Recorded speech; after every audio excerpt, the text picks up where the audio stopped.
As far as I know, you can't determine if someone had CTE until they're dead. That's correct. Only through post-mortem autopsy. Go ahead. So I want to reel you in a little bit, Craig. Go ahead. Because you talked about concussions.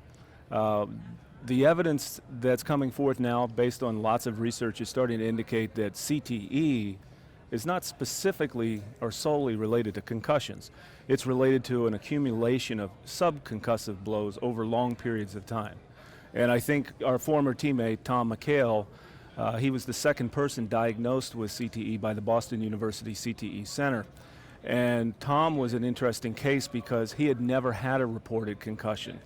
He actually transferred out of Maryland to get an Ivy League degree and became somewhat successful after football, but never had a documented concussion. And since then, a lot of research studies have really focused on the pathology of this disease, and it really does seem like it's a disease driven more by repetitive subconcussive blows than concussions themselves. Just out of curiosity, and I didn't know Tom or of him, why did they even test him for CTE when he died?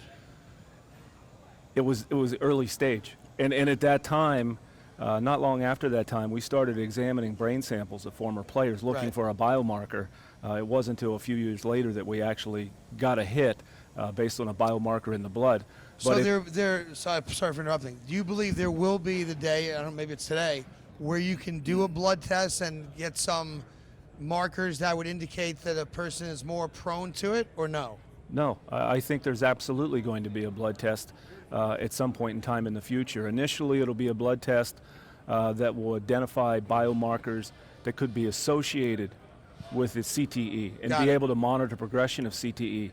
But eventually, these biomarkers should be able to be standardized to be able to quantify levels of the marker to actually define the disease itself. Sure, I appreciate it. Jim Joyce is here and Salman Wilcots. Salman, Boomer went to see the movie Concussion. I imagine you've seen it. Yeah, we all have seen it. Boomer came out, and I'm sorry to talk about it with him next to me, put words in his mouth. He came out feeling like a victim. Yeah. Same for you? I felt like there was some good information there. I also felt like maybe not the whole story was told, but certainly you felt like some of those individuals were victims. And again, I already said players never signed up to risk their overall cognitive health. Many of us said, yeah, okay, you could break some bones. There could even be spinal cord injuries. We were taught to play the game in a safe and proper way.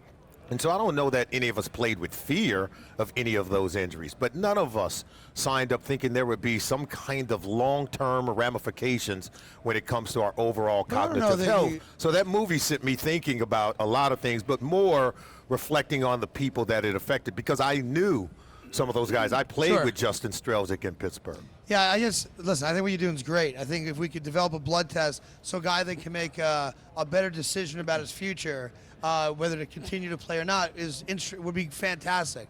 But my thing is that, yes, you didn't sign up to play a sport in which you thought you wouldn't remember things or have Alzheimer type symptoms, but you didn't sign up for football going, I'm probably going to limp the rest of my life either.